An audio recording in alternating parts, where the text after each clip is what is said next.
ভাগ্য, কত সুন্দর শব্দ এই ভাগ্য। কিন্তু যতটা সুন্দর ঠিক ততটাই রহস্যময় এই শব্দ। কখন কি হবে কেউ জানে না। লোকে বলে যে ভাগ্যে যা লেখা আছে তার চেয়ে বেশি কিছুই পাওয়া যায় না, তার চেয়ে কমও কিছুই পাওয়া যায় না। নিয়তির যা রচনা তা কখনো মোছা যায় না। কিন্তু কেউ এইটা বোঝে না যে নিয়তি আপনার কর্মের দ্বারা বদলায়। যদি আপনি শুভ চিন্তা করেন, শুভ কর্ম করেন, তাহলে নিয়তি আপনার সাথে খারাপ কিছু হতেই দেবে না। কখনো আকাশে পাখিদের দেখুন, তারা কখনো ভাগ্যের উপর নির্ভরশীল হয় না। যতই ঝড় আসুক, যতই তীব্র হাওয়া দিক, ঘুরতে থাকে, একটা জিনিস জড়ো করে নিজের সৌভাগ্য, নিজের বাসা নিজেই তৈরি করে। নিজের সন্তানের জন্ম দেয়, তাকে লালন পালন করে, নিজেই তাকে উড়তে শেখায়, কখনোই ভাগ্যের উপরে নির্ভরশীল হয় না সে। এই বিষয়টা আমাদেরও শিখতে হবে।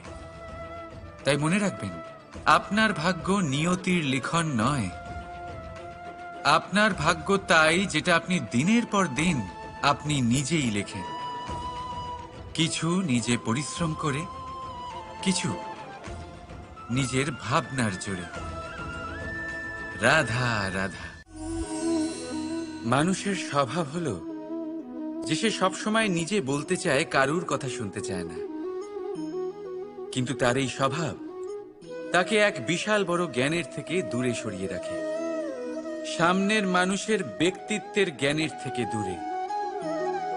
তাই যদি আপনি কাউকে চিনতে চান, কাউকে বুঝতে চান, তাকে থামাবেন না, শুধু বলতে দিন। কারণ একজন ব্যক্তির ব্যক্তিত্ব লুকিয়ে থাকে তার কথার মধ্যে, আর তার আসল পরিচয় লুকিয়ে থাকে তার শব্দের পেছনে। বলতে দিন, আস্তে আস্তে আপনি সব বুঝতে পারবেন। এটাই তফাৎ হলো একজন সাধারণ মানব আর একজন মহামানবের মধ্যে। এক যে কাউকে বলতে দেয় না, আর এক যে সবার কথা শুনে। তাহলে সিদ্ধান্ত আপনার, আপনি কি সাধারণ হতে চান না অসাধারণ? কারণ এই ভবিষ্যৎ আপনার। রাধা রাধা। ধৈর্য, এই ধৈর্য কি কোনো গুণ, কোনো অনুভূতি, কোনো দৃষ্টিভঙ্গি?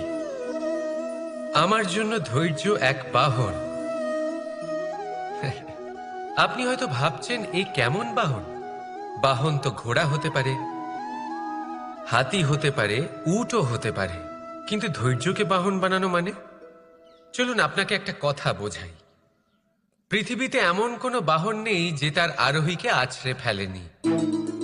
সেটা উট হোক বা হাতি হোক বা ঘোড়া হোক, চলতে চলতে কখনো নড়বড় করেই বসে। তারপর সেই আরোহী পড়ে কারোর পায়, তারপর পড়ে তার নিজের নজরে। কিন্তু ধৈর্যরূপী বাহন কখনো কাউকে ফেলে না, কখনো না। না সেই আরোহী কারোর পায়ে পড়ে, আর না তো নিজের নজরে। কারণ ধৈর্য আপনাকে বিবেক প্রদান করে, বিবেক আপনাকে পরিকল্পনায় সাহায্য করে, আর পরিকল্পনা প্রদান করে আপনাকে শক্তি, আপনার লক্ষ্যের দিকে অগ্রসর হওয়ার। বুঝলেন? ধৈর্যকে সঙ্গে রাখুন, নিজেকে আরো ধৈর্যশীল করে তুলুন। এই ধৈর্যের সাহায্যে আরোহণ করে দেখুন কিভাবে এই বাহন আপনাকে আপনার গন্তব্যে পৌঁছে দেবে। রাধা রাধা। ভাগ্য আর কর্ম, এই দুই এমন শব্দ যাকে ঘিরে সমগ্র সংসার। কেউ বলে আমার ভাগ্যে এটা ছিল না, যা পেলে আমার জীবন অন্যরকম হতো। কেউ বলে আমার গত জন্মের কর্ম নিশ্চয়ই এমন ছিল, যে কারণে এই জন্মে এরকম ভাগ্য পেয়েছি আমি। এই সব বাদ দিন আর একবার শান্ত চিত্তে ভাবুন। আপনি বুঝতে পারবেন যে ভাগ্য আর কর্ম এই দুই এই জন্মের। তফাৎ শুধুমাত্র এটাই যে যদি ভাগ্যের কথা বলা হয়, তাহলে আপনি এই ভাগ্যের থেকে যত বেশি আশা করবেন তত বেশি নিরাশ হবেন আপনি। কারণ এই আশা আপনাকে কর্ম করা থেকে আটকায়। যদি কথা বলা হয় কর্মের, তাহলে নিজের কর্মের প্রতি যত বিশ্বাস রাখবেন তত বেশি সফলতা আপনার কাছে আসবে। তাই একটা কথা মনে রাখবেন, ভাগ্য আপনার কর্ম নির্ধারণ করে না, কিন্তু আপনার কর্ম আপনার ভাগ্যকে অবশ্যই নির্ধারণ করে। রাধা রাধা। এই সংসারে আলোর উৎস কি? সূর্য। এই সংসারে মিষ্টি জলের উৎস কি? নদী। এই সংসারে উচ্চতার প্রতীক কি হয়? হিমালয় পর্বত। আমরাও জীবনে এরকমই হতে চাই, সূর্যের মতো তেজস্বী হতে চাই, নদীর মতো পূজনীয় হতে চাই, হিমালয় পর্বতের মতো উচ্চতা লাভ করতে চাই। সব ঠিক আছে, কিন্তু তার জন্য আমরা কাজ কি করি? যদি এরকম আমরা হতে চাই, তাহলে সবার আগে সূর্যের মতো নিজেকে উজ্জ্বল করুন। সূর্যের সব থেকে বেশি আলো নিজের অন্তরে থাকে। নদীর মতো নিজের পথ নিজেই তৈরি করুন। পাথরের সাথে ধাক্কা খাওয়ার পরেও থেমে না যাওয়া শিখুন।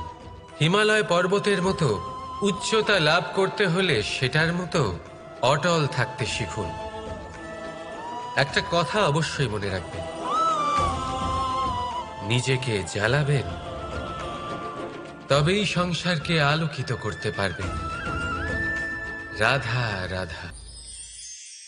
প্রতীক্ষা, প্রয়াস, এই দুই জীবনের অভিন্ন অঙ্গ।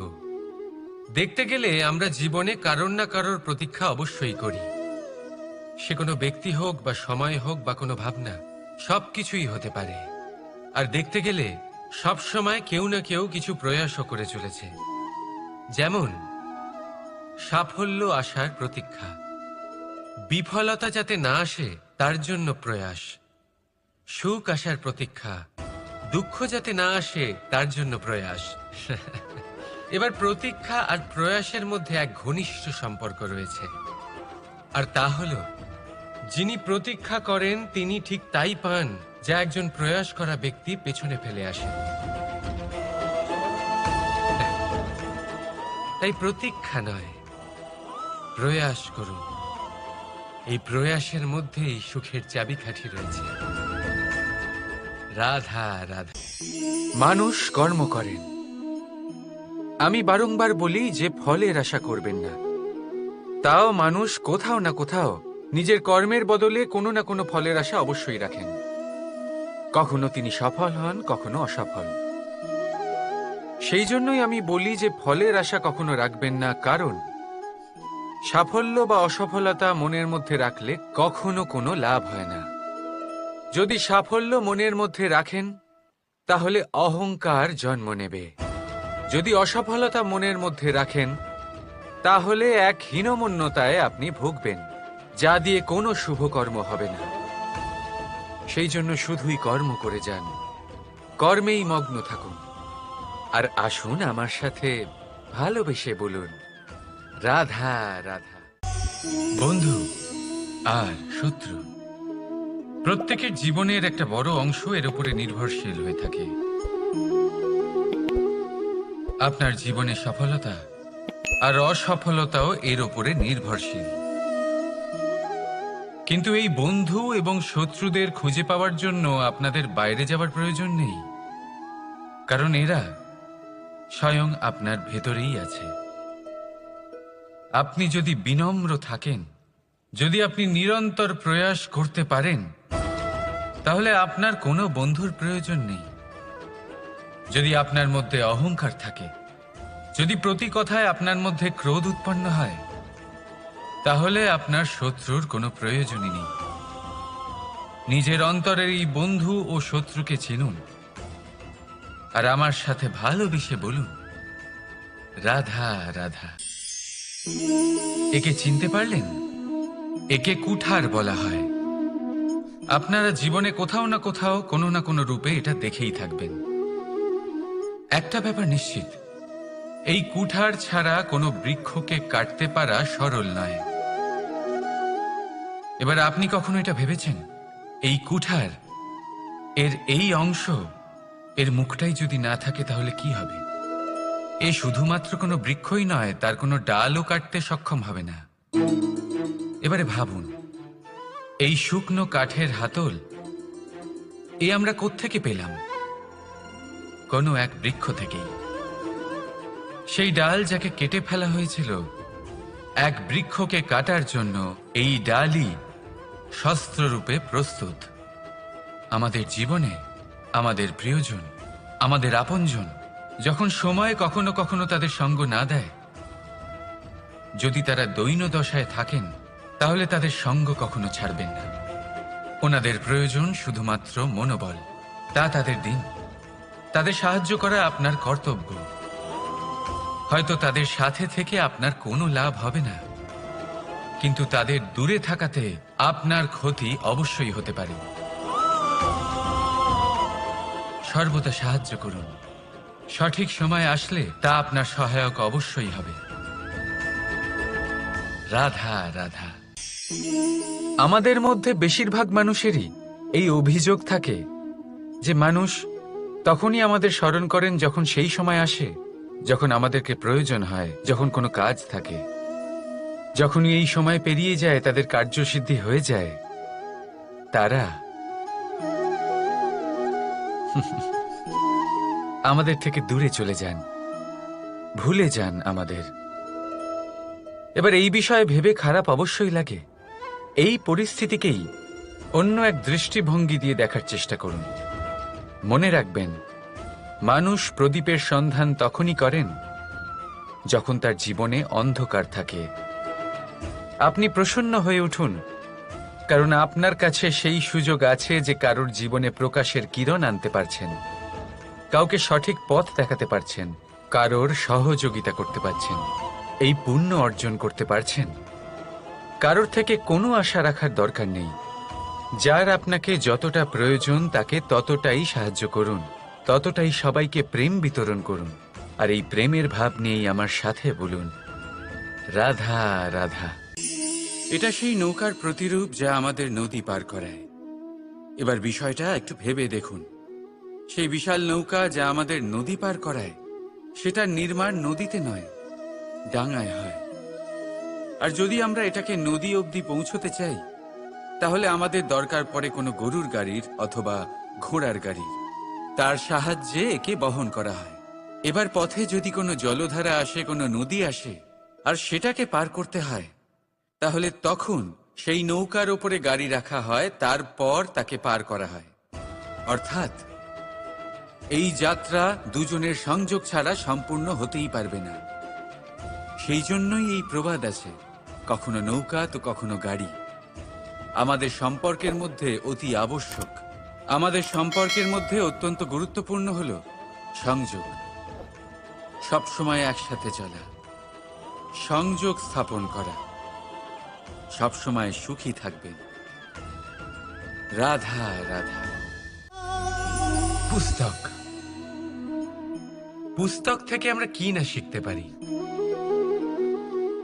জ্ঞান হোক, বিজ্ঞান হোক, ইতিহাস হোক, সব শিখতে পারি। কথায় আছে, একটা ভালো পুস্তক, একটা ভালো গ্রন্থ পাওয়া তা 100 ভালো বন্ধু পাওয়ার সমান। কিন্তু যদি একটা ভালো বন্ধু পাওয়া যায়, তাহলে তা গোটা গ্রন্থাগারের সমতুল্য। সে আপনাকে কর্মের বিষয় জ্ঞান দেয়, সাফল্যের রসায়ন শিক্ষা দেয়, সে আপনাকে ইতিহাসে অমর করে রাখবে। শুধু তাই নয়, সে আপনাকে শুধু পথই দেখাবে না, সেই পথে আপনার সাথে সঙ্গী হয়ে চলবে সে। সেই জন্য জীবনে যদি কোনো ভালো বন্ধুকে পাশে পান, তাহলে তাকে আপন করে রাখবেন, তাকে সামলে রাখবেন, জীবন সহজ হয়ে যাবে। রাধা রাধা। বর্ষা ঋতু শুরু হলেই পাখিদের মধ্যে চাঞ্চল্য বেড়ে যায়। আর সেটা হবে নাই বা কেন? বাসা ভেঙে যায়, বৃক্ষ ভেঙে পড়ে, প্রত্যেক পাখি তার থাকার জন্য একটা নতুন জায়গার, একটা ছায়ার, একটা ছাদের খোঁজে থাকে। শুধু একটা পাখি এসব কিছুই করে না। না তো তার এসব সমস্যা নিয়ে কোনো চিন্তা থাকে, না কোনো দরকার পড়ে। আর সেই পাখি হলো বাজ। সেই সব সমস্ত ছোটখাটো সমস্যার থেকে অনেক দূরে ওপরে উড়ে বেড়ায়, মেঘের থেকেও অনেক উঁচুতে। তাই এই সব ছোটখাটো সমস্যা যা আপনার জীবনে এসে থাকে, এই সব নিজের চারপাশকে ঘিরতে দেবেন না। নিজের চিন্তা ভাবনাকে অনেক উঁচুতে রাখুন। আপনার সমস্ত সমস্যা নিজে থেকেই নিচে চলে আসবে। রাধা রাধা। আপনি কখনো কোনো ইঁদুর দেখেছেন? তার সবসময় কিছু না কিছু চাই, ঠোকরাতে থাকে সারা দিন সারা রাত। কখনো আপনার রান্নাঘর থেকে কিছু নেবে, তো কখনো ভাড়ার ঘর থেকে কিছু নেবে। কখনো আপনার জামা ছিঁড়বে, কিছু তুলে নিজের গর্তে নিয়ে চলে যাবে। কিন্তু আপনি দেখুন, সে কখনোই সন্তুষ্ট হয় না, ওর পেট কখনোই ভরে না। ঠিক তারই বিপরীত হলো নদী। কারোর থেকে কিছুই নেয় না, শুধুই দান করে। নিজের জল এই প্রকৃতিকে বিলিয়ে দেয়, এই ধরাকে ভিজিয়ে বয়ে চলে, এই প্রকৃতিকে একটা নতুন জন্ম দেয়। আর এই নদী যে সবসময় শুধুমাত্র দান করে, আপনি দেখবেন এই নদী কখনোই খালি হয়ে যায় না। এটা থেকে আপনি কি শিখলেন? যে সবসময় ছিনিয়ে খায়, সে সবসময় অভুক্তই থাকে। যে ব্যক্তি সবসময় সবাইকে দান করে, তাকে এই ক্ষুধা কখনোই জ্বালায় না। যে ইঁদুর যে সবসময় ছিনিয়ে খায়, একলা হয়ে যায়, তার শত্রু তৈরি হয়। সেখানেই নদী যে সবসময় সবাইকে দান করে, তাকে মানুষ মা ভেবে তার পুজো করে। তাই ছিনিয়ে নয়, দান করাতে বিশ্বাস রাখুন। আর আসুন আমার সাথে ভালোবেসে বলুন, রাধা রাধা। কোনো ব্যক্তির ব্যক্তিত্ব কিভাবে তৈরি হয়? আপনার কি মনে হয় যে ব্যক্তি জন্ম থেকে তার স্বভাব নিয়ে জন্মায়? নাকি আপনার মনে হয় যে এই প্রকৃতি ব্যক্তির জন্য তার নিয়তি রচনা করে? না, এরকম একেবারেই হয় না। আমি আপনাকে বোঝাচ্ছি। যখনই বৃষ্টি পড়ে কোনো বিন্দুর দিকে দেখবেন। এবার এই বিন্দু যেখানে পড়ছে তার উপরে নির্ভর করছে তারপর কি হবে। যদি এই বিন্দু পড়ে কোনো ক্ষেতের ওপরে, তাহলে কোনো নতুন ফসলের জন্ম দেবে। যদি সে গরম কড়াইতে পড়ে, তাহলে বাষ্পীত হবে। যদি সে কোনো সাপের মুখের ভেতরে পড়ে, তাহলে বিষ তৈরি হবে। ঝিনুকের ভেতরে পড়লে মুক্তো তৈরি হবে। যদি কোনো পাতার ওপরে পড়ে, তাহলে শিশির তৈরি হবে। একই বিন্দু, কিন্তু তার সঙ্গত তার ভবিষ্যৎ এবং ব্যক্তিত্ব নির্ধারণ করবে। এবার এটা তো শুধুমাত্র এক বিন্দু, তার কাজ হলো শুধুমাত্র পড়া। কোথায় সেটা সেও নির্ধারণ করতে পারে না। কিন্তু আপনি হলেন মানুষ। আপনি বাছাই করতে পারবেন যে আপনার সঙ্গী কারা হবে, কাদের সাথে আপনি মেলামেশা করে বড় হবেন। তাই তা ভালোভাবে করুন, কারণ এই নির্বাচন আপনার হাতে, কারণ এই জীবন আপনার, ভবিষ্যৎ আপনার। এবার আপনি মহান হতে চান কি না, তার নির্ণয় আপনাকেই করতে হবে। আসুন আমার সাথে ভালোবেসে বলুন, রাধা রাধা।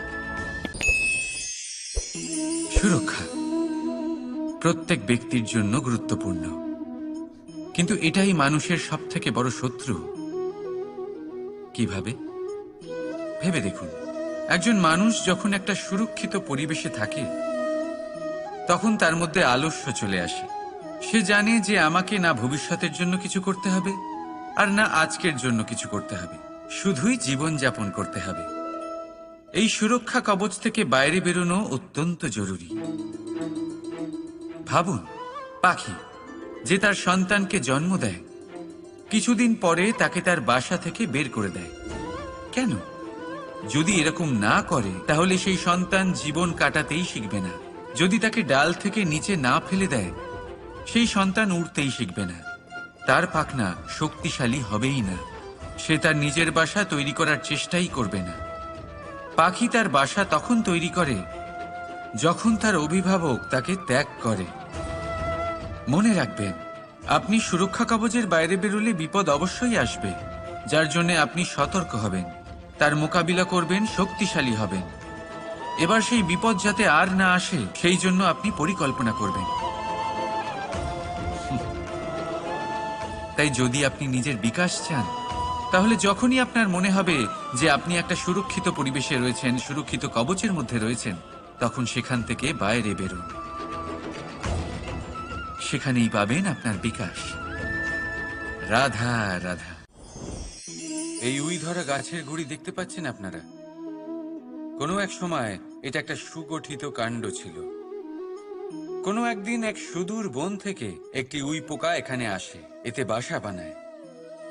এই গাছের গুড়ি তখন কোনো প্রতিবাদ করেনি।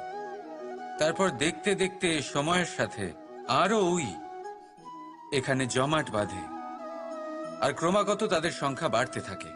আর দেখতে দেখতেই এই কাঠের গুঁড়ি আর প্রতিবাদ করার মতো অবস্থাতেই থাকে না,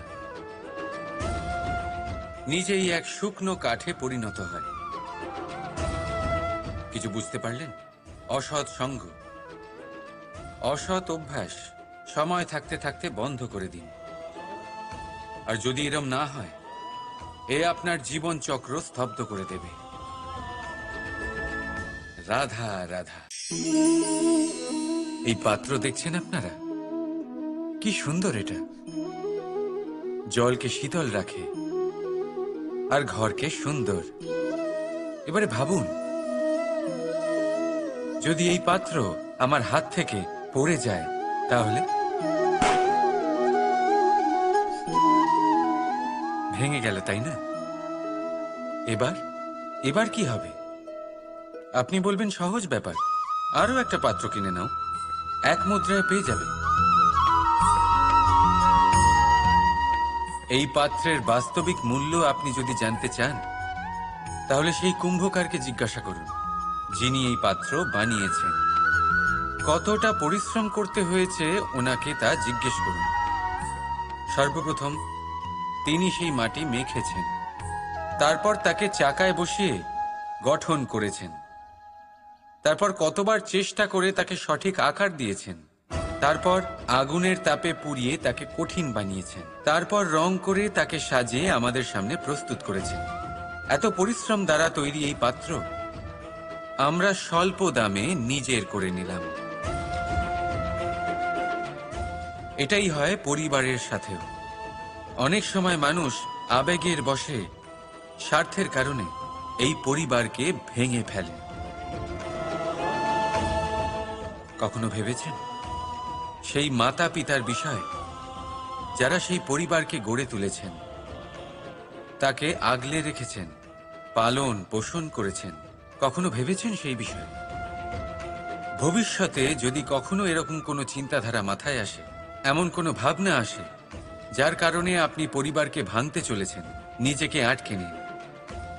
নিজেকে মনে করান সেই মাতা পিতার বিষয়ে, ওনাদের পরিশ্রমের বিষয়, ওনাদের ধৈর্যের বিষয়, তাদের প্রেমের বিষয়। আপনার আশা, আবেগ, আপনার স্বার্থসিদ্ধি, এই সব কিছু তার সামনে খুবই ছোট মনে হবে। রাধা রাধা।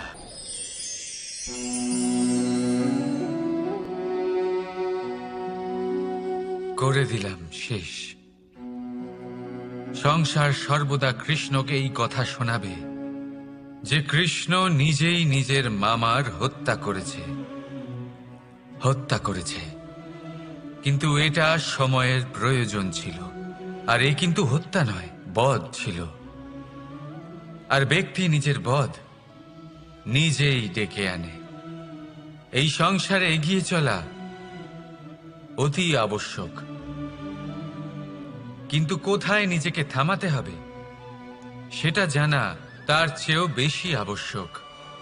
আর যে এটা বুঝতে পারে না, তার অন্ত সুনিশ্চিত। যে ব্যক্তি নিজের ভুল বুঝতে পারে তার মুক্তি লাভ হয়, আর যে স্বীকারও করতে পারে না তার বধ সুনিশ্চিত। মথুরার রাজা কংস, তার বধ এই জন্য হয়নি কারণ সে আমায় হত্যা করার প্রয়াস করেছে। আমার মাতা পিতা বা আমার দাদুকে বন্দি করেছে। ওর বধ এই জন্য হয়েছে যে ওর ঘৃণা প্রেমের সীমায় আসা সত্ত্বেও থামেনি। কংস মামা এটা কখনো বোঝেনি যে নিজেকে কখন থামাতে হবে। আর যা কিছু সে করেছে, যত পাপ সে করেছে, তা নিয়ে কখনো মন্থনও করেনি। অনেকবার বোঝানোর পরেও সব সময় প্রেমের থেকে মুখ ফিরিয়েছে। আর কি করল? শুধুই ঘৃণার দ্বারা এই ভালোবাসার ক্ষতি করার চেষ্টা করল। তাই মনে রাখবেন, এই সংসার, এর জীবন শক্তি হল প্রেম। আর যে এই প্রেমের ক্ষতি করার চেষ্টা করবে, তার অন্ত, তার বধ সুনিশ্চিত। রাধা রাধা। সূর্যের তাপ এতটাই প্রখর হয়, তা সমস্ত বনস্পতিকে শুষ্ক করে দেয়। পুকুর হোক, নদী হোক, সরোবর হোক, সমস্ত শুষ্ক হয়ে যায়।